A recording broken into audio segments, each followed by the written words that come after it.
Gue hari ini mau membicarakan tentang baru saja terjadi sepak bola Indonesia kita yang tercinta pada akhirnya kalah terhadap timnas Australia. Gue akan mengawali ini semua dengan pertama kali gue bikin video soal timnas akan dipermalukan oleh Irak. Timnas kita betul bisa pada akhirnya bisa masuk ke Piala Asia gitu. Itu sangat membanggakan, betul sekali. Pada akhirnya timnas lawan Irak. Gue bilang ketika timnas lawan Irak, gue bilang ini kayaknya akan kalah deh. Dan gue realistis. Gue orang yang sangat realistis. Ketika gue sebut timnas Irak akan menang lawan Indonesia dengan skor 5-0, gue yakin itu. Gue yakin timnas akan kalah dengan skor tersebut. Atau 3-0 lah minimal. Tapi ternyata timnas bermain dengan cukup apik, cukup bagus gitu ya. Dan pada akhirnya skor terakhir adalah 3-1. Terus lawan Jepang kalah juga, lawan Vietnam menang dengan skor tipis 1-0. Apakah kita bisa bangga dengan skor tipis tersebut? Tentu aja gue bisa bilang enggak. Kenapa? Karena lu dari dulu bilang, lu semua pecinta sepak bola Indonesia selalu bilang percaya terhadap proses, percaya terhadap pelatih STY gitu ya. Ngomongin soal proses, atau sebelum kita ngomongin soal proses dulu deh, Sintayong pernah bilang, gue ini levelnya di Asia, bukan di AFF. Oke? Dia pernah bilang, gue ini levelnya di Asia, bukan level di AFF atau ASEAN gitu ya. ASEAN by the way. Nah, ketika dia bilang gitu, gue langsung mikir, kalau lu level di sini, kenapa yang ini nggak dibantai banget gitu? Kayak lagi di AFF, kenapa nggak lu juara tahun 2020, 2018, 2022? Kenapa lu nggak juara? Kenapa?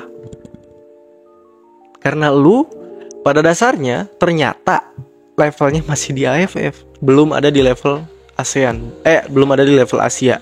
Gue bilang di video yang dulu, kalau lu levelnya di Asia, bantai Thailand dengan skor yang besar gitu, 7-0, 5-0. Bantai Vietnam dengan skor yang besar juga, 7-0 atau 5-0 minimal.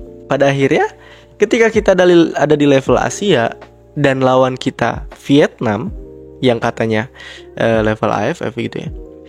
Kenapa lawan Vietnam aja masih susah gitu, masih ribet. Dan kenapa kita cuma bisa ngegolin 1 gol? Gue bukan gak seneng dengan kemenangan timnas lawan Vietnam, bukan. Gue realistis dan gue mengkritik seseorang dengan sesuai dengan kata-katanya gitu. Bantai gitu maksud gue. Masa lawan Vietnam aja 1-0 sih? Oke, itu udah selesai ya. Sekarang gue mau ngomongin soal percaya proses. Buat lu semua yang percaya terhadap proses timnas Indonesia, buat lu semua nih yang pakai hashtag percaya proses, hashtag percaya STY, buat gue itu semua bullshit. Lu semua bullshit.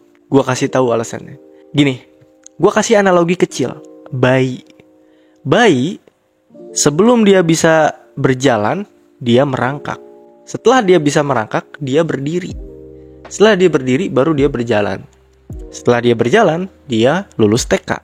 Setelah dia lulus TK, dia SD, SMP, SMA, universitas, kerja, bahagia. Semua itu ada prosesnya.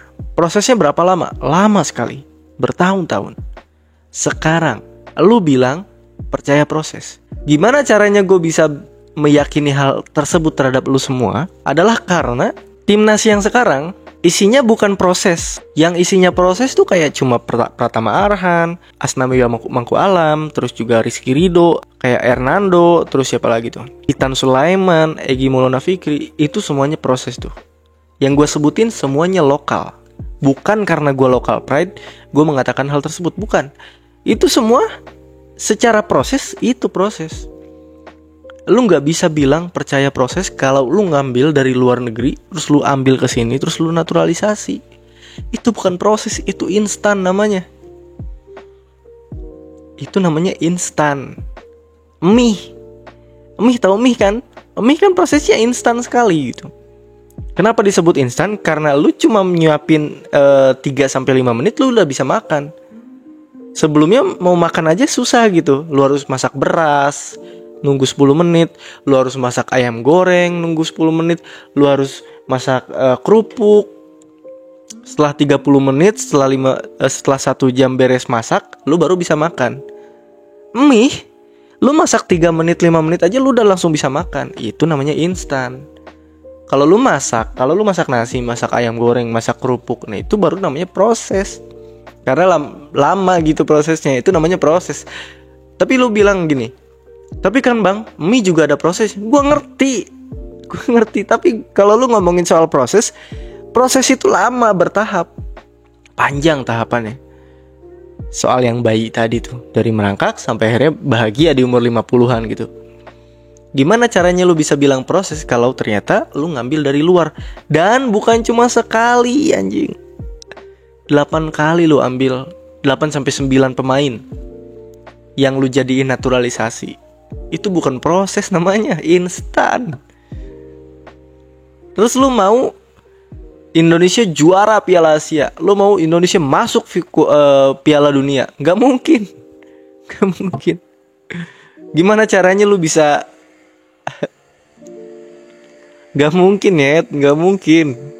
Maksud gue, Argentina kemarin juara Piala Dunia aja itu ada prosesnya gitu. Berapa kali Piala Dunia yang dilewatin oleh Argentina, kalah terus, gagal terus, sampai akhirnya pada akhirnya Argentina juara. Messi yang tadinya buset bertahap sampai akhirnya di titik dia bisa juara. Ada prosesnya gitu maksud gue. Gak bisa gini terus. Kalau lu mempercayakan naturalisasi secara terus menerus, 8 pemain 9 pemain itu kelebihan anjing menurut gue. Kalau lu mau naturalisasi bolehlah 1-2 kayak zaman dulu tuh 2010. Gonzales, Irfan Badim, Stefano Lillipali itu 3 atau 4 gitu. Boleh menurut gue. 8, 9 2 kali lipat. Ngapain anjing? Bukan proses itu mah, lu pengen instan. Dan gak ada cara juara yang instan menurut gue. Lucu banget ya. Kalau lu mungkin, gue yakin banyak orang yang gak setuju sama gue. Gue yakin. Tapi ini sudut pandang gue gitu. Maksud gue, lu gak bisa berharap Indonesia akan jaya timnas gitu ya. Lu gak akan bisa berharap secara seperti ini gitu. Karena ya gimana mau proses orang pemain lokalnya aja nggak dipercayain buat masuk timnas kok. Ini juga nih masalah STY juga nih, gue bingung juga nih sama masalah STY. Kalau gue gini ya, kita cuma bisa mengkritik. Kita memang cuma bisa mengkritik. Jadi kalau lu bilang, ya lu cuma bisa ngeritik doang, lu jadi pelatih sono. Ya emang gue cuma bisa ngeritik kok. Gue bukan pelatih. Gue bisanya mengkritik. Biar apa? Biar Indonesia bisa jadi jauh lebih baik. Itu kan tujuannya. Biar mengingatkan gitu pelatih ini salahnya di mana. Pelatih STY, kesalahan terutama fundamental menurut gue adalah dia selalu mengubah komposisi pemain. Bayangin, dari 2019 atau 2018 dia ada di sini, atau 2020 dia ada di Indonesia. Udah berapa ratus pemain yang gonta-ganti, rotasi, kanan, kiri semuanya. Gak pernah 11 pemain secara full lokal yang dipakai secara terus-menerus bertahun-tahun gitu. Gak ada kan? Kalau lu mau percaya proses, lu bentuk timnas, lu bentuk tim 11 pemain atau 22 pemain. Pakai timnya secara terus-menerus gitu.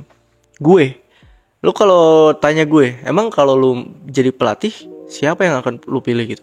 Pertama, mungkin striker mungkin gue akan pilih Dimas Drajat.